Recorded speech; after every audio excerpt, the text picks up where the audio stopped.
Hi everybody, my name is Leslie Miranda. I'm a licensed therapist in Camarillo, California. Welcome to my office first of all. I think this is my first video really showing off some of my office. I love my office, I put my heart into it, so I don't mind bragging on it a bit. The goal was to create a welcoming, comfortable atmosphere that lifted people's spirits, and I feel pretty good saying I feel like I've succeeded at that goal. Well, today I want to talk about a couple of things, but primarily I want to talk about a stress management tool that you can use. This is my go-to. It is so powerful. It is so simple. It's so effective. And what's really cool about it is that we are engaging in this tool all the time. Every moment of the day, we're involved using this coping skill. And it's free. You can do it anywhere, at any time. That is breathing. We're all breathing all the time. But did you know that there's actually ways that you can influence your breath so that it's sending a signal to your brain to become more relaxed? So you may have heard about sympathetic or parasympathetic. Sympathetic is fight or flight. Parasympathetic is rest and relax. And when we are breathing shallowly, oftentimes you'll notice that these muscles right here will get constricted and kind of tense, which simulates what happens when we're tense anyway, right? When people are really tense, they're walking around like this, their shoulders are not relaxed. And what can happen when you learn to breathe a bit more deeply is that it's going to help to relax these muscles, which in turn is going to send a signal to your mind that you're relaxed in that moment. And it's also going to take you out of that fight or flight mode. We all know what that feels like, right? We're probably there way too often, into that rest and relaxation mode. I think of the rest and relaxation mode as that feeling after you've had dinner and you kick your feet up and you're not like completely exhausted, but you're maybe reading a good book or watching TV and your things are just less pressured.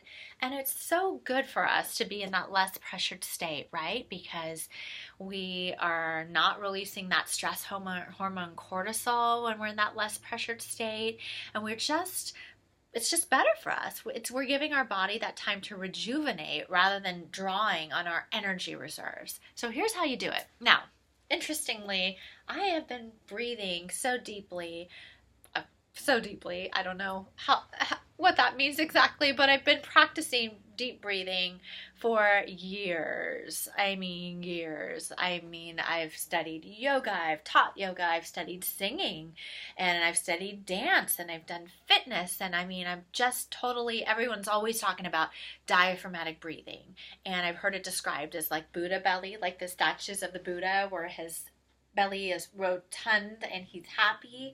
And it's only really been recently where things have clicked for me, where I've realized it's not just about sticking your belly out. You want to think of the whole core system that everyone talks about in fitness. Your core, in other words, your stomach, your sides, your back. You want to think of that as really expanding. So it's like a balloon that's being filled. And then when you exhale, everything just goes nicely back into place, right?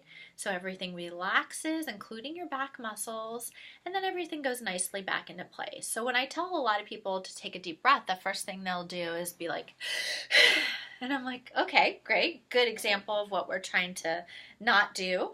And again, we just get used to doing that. We're probably, sitting a lot of the time, and oftentimes we're tense, and so we're not really thinking about relaxation. So just for this moment, take a deep breath. Let's just see what happens.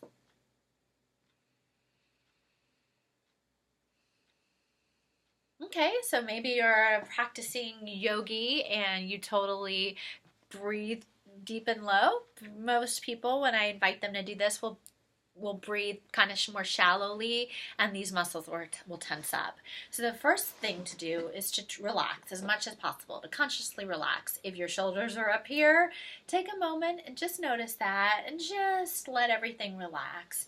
You might want to let your neck muscles relax if you can. Just take that moment where you're consciously kind of getting into alignment And also now let your stomach relax a bit. Now, we're not pushing our belly out, right? We're not doing reverse abdominal exercises.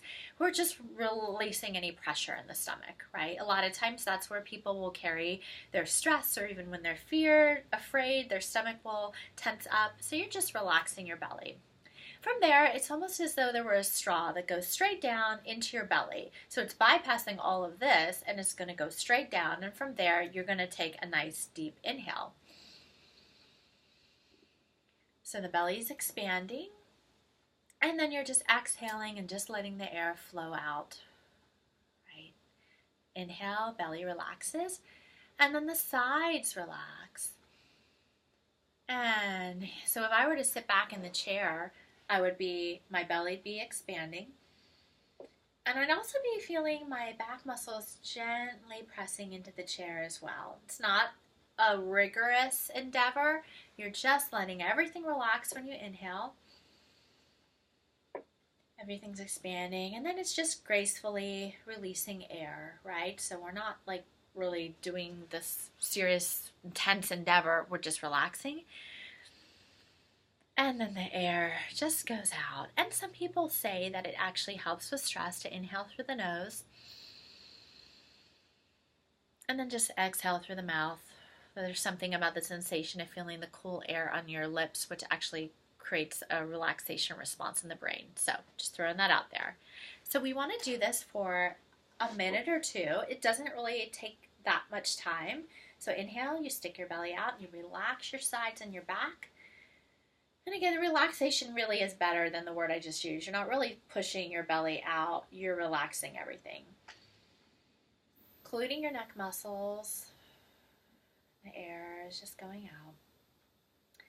An analogy I use is an on switch and an off switch. When we're on in that sympathetic mode, everything is kind of more active and alert. And then we just turn off and things relax and the tension lifts when we're in that state. We're telling our brain and body we're in replenish mode.